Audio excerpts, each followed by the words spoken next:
I've been calling our next guest the Mariano Rivera of the NBA because the league's best closer is sitting with us here on set as we talk with Kyrie Irving and the Cavs. We were just talking about, look, every champion deals with adversity. You guys are dealing with some injuries. What's been kind of mentally the approach to into the break, not having Kevin, not having JR? Anytime you lose a big piece, such as Kevin, the production that he offers to us every single night, its ability to space out the floor and really create some mismatches for us. When a person like that goes down, there's also the norm that you can hold your head. We all send texts out to him, make sure he's okay, and then the next moment shifts, and it's like, okay, now we gotta raise our level. And I think me and Bron have done a great job of just understanding that, realizing that our defensive pressure, our defensive execution has to be at an unbelievable level, and then offensively, we got to take care of getting other guys shots and making sure that our offense is flowing the right way. Well, Kyrie, you've had an amazing start to your career, and I say that with great anticipation about still what's to come, because we've seen so many huge moments from you. It seems like when the lights get brightest, you shine better than a lot of guys who have those opportunities, and it's been amazing to see you do it. I want to know from your perspective, when did you realize you had that? At what stage? Were you in grade school? Was it high school? We know your Duke career was abbreviated, but I'm wondering, just inside you, when it is that you had that feeling and when that clicks on. I would say that I've had it in me. I think that being able to be prepared for those moments has been just instrumental since I've been a kid. I've always been the kid in the backyard, practicing on moves, kind of imagine myself going against Isaiah, going against Kobe, going against greats in our league, great point guards, and being able to have combination of moves and practice different shots, being able to work on my post game, my ISO game, coming off pick and rolls. And then now the translation is happening now that I get older and I'm getting more mature in terms of understanding of the game, how to control it, how to be there for my teammates, how to be a better leader. It's a lot that goes into this game to being a complete player.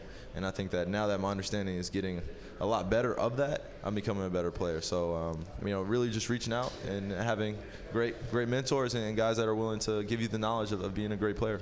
You know, what I've been most impressed with about you is just your perseverance. In college, you had the foot injury. And, your first couple of years in Cleveland, those weren't great years for you or the organization. And then all of a sudden, everything comes together.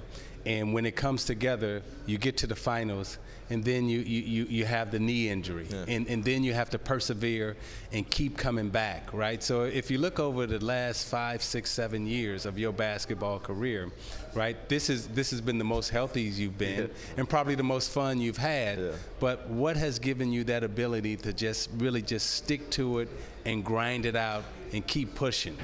My strength and conditioning coach, Robin Pound, has been great. Him coming into taking over my medical prowess and making sure that I'm okay and fitted to go out there. Fracturing my kneecap was probably the biggest change for me, and I had to realize that the game was a lot bigger than I even anticipated. The love that I have for it and the passion I have to really go out and work on my craft. When that was taken away from me, and the fact that it always has to come to a point where something gets always taken away from us for us to really appreciate it. Sometimes you need that, and I think that was a reality check to where, okay, you've come off knee surgery. Now, how do you return? How do you get back to where you were? And now, how do you progress from that point? So, it took a while, but I love this game. But you never said, why me? You know what I mean? To me, that's the most impressive thing about this individual journey for yourself. Because a lot of players, they get in these situations and it's like, oh man, why me? Bad luck. And you get all the way to the finals and then the kneecap happens. What kept you so optimistic about yourself? That's what I'm asking. I really didn't have time to kind of wallow in my misery and sit back and give the energy to really being sad and angry of why this happened and start asking all these questions. My next focus and my next vision was getting back on the court. My next focus was getting back to who I really am and being able to show the world that there's this deep-rooted feeling that I have that can't be shaken. And once you accept that deep-rooted feeling can get you almost out of anything, there's nothing that's too big or too low for you. There's a Game 6 in Toronto, a closeout game. There's nothing too big. There's no environment. There's no conversation. There's no contact that is too much for you to handle. I mean, you think back to the times when you're alone and you're thinking about your emotions and you're trying to figure it out.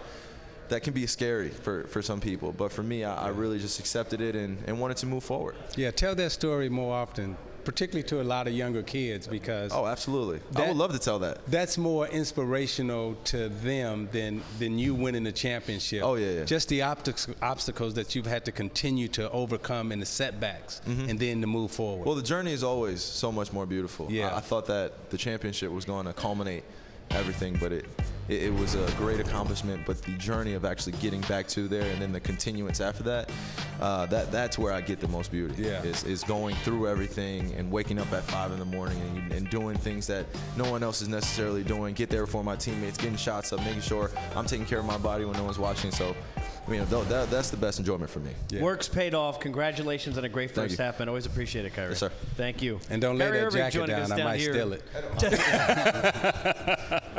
Look good on you, not with the purple.